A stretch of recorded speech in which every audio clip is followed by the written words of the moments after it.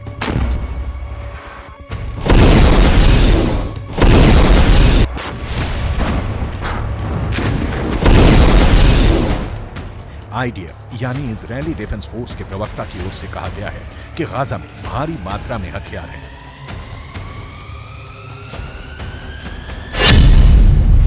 दाराज तोफा में हमारे सैनिकों ने ऑपरेशन के दौरान स्कूलों को स्कैन किया। इस दौरान हमास की नौसेना कमांडो इकाई से संबंधित रॉकेट, उपकरण और दूसरे हथियार पाए गए।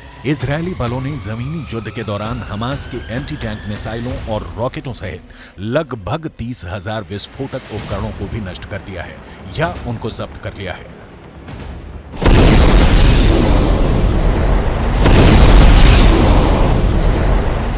पर अब बड़ा सवाल है, आगे क्या? इजराइल हमलों से गाजा की दुर्दशा करने में जुटा है और ऐसे में हमास का समर्थन करने वाले लोगों में गुस्सा उबाल पर है। वो किसी भी हालत में नेतन्याहू को माफ नहीं करने की शपथ ले रहे हैं। पूरी दुनिया में इस युद्ध को लेकर प्रदर्शन हो रहे हैं। लोग गाजा के समर्थन में सड़कों पर उतर रहे हैं। लोगों में युद्ध को लेकर गुस्सा है।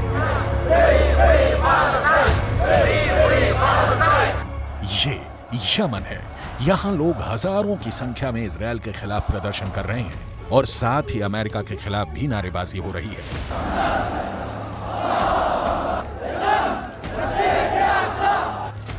वहीं जकार्ता में भी लोगों ने अमेरिकी एम्बेसी के बाहर खड़े होकर जमकर नारेबाजी की और फिलिस्तीन का समर्थन किया। Inilah bentuk bahwa kita peduli terhadap warga kita di Palestina ya, karena isu ini adalah isu kemanusiaan ya. Jadi harusnya ini jadi isu global yang memang harus kita sama-sama peduli terhadap masalah ini. Dan sampai saat ini penjajahan fisik yang terjadi di seluruh dunia. Israel Hamas युद्ध के दौरान पिछले 24 घंटे में मारे गए लोगों की बात करें तो यह आंकड़ा करीब 200 के करीब है। इसको लेकर अमेरिकी राष्ट्रपति जो बाइडेन ने इजरायली प्रधानमंत्री बेंजामिन नेतन्याहू को फोन किया और हालातों के बारे में जानकारी ली है।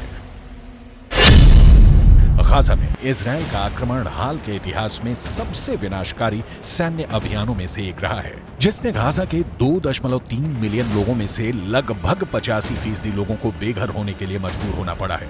संयुक्त राष्ट्र और अन्य एजेंसियों के इस सप्ताह एक रिपोर्ट के अनुसार गाजा में आधे मिलियन से अधिक लोग यानी आबादी का 1/4 भूख से मर रहे हैं। हमास की करतूतों का नुकसान आम फिलिस्तीनी मौत और तबाही के तौर पर भुगत रहा है। इन हमास लड़ाकों की संख्या ज्यादा से ज्यादा 30 से 40 हजार बताई जा रही है, लेकिन इनकी वजह से करीब 23 लाख की आबादी खून के आंसू रो रही है, जिनका कोई कसूर नहीं है। बच्चे, महिलाओं की मौतों की खबर ने पूरी दुनिया को झकझोर कर रख दिया है। लेकिन ना तो इजराइल हमला करने से रुक रहा है, ना सीज फायर के लिए तैयार है, ना ही हमास प्रतिकार से रुकने वाला है। इस बीच गाजा है जो जल रहा है, दिन, हफ्ते, महीने और अब तो साल बदलने जा रहा है।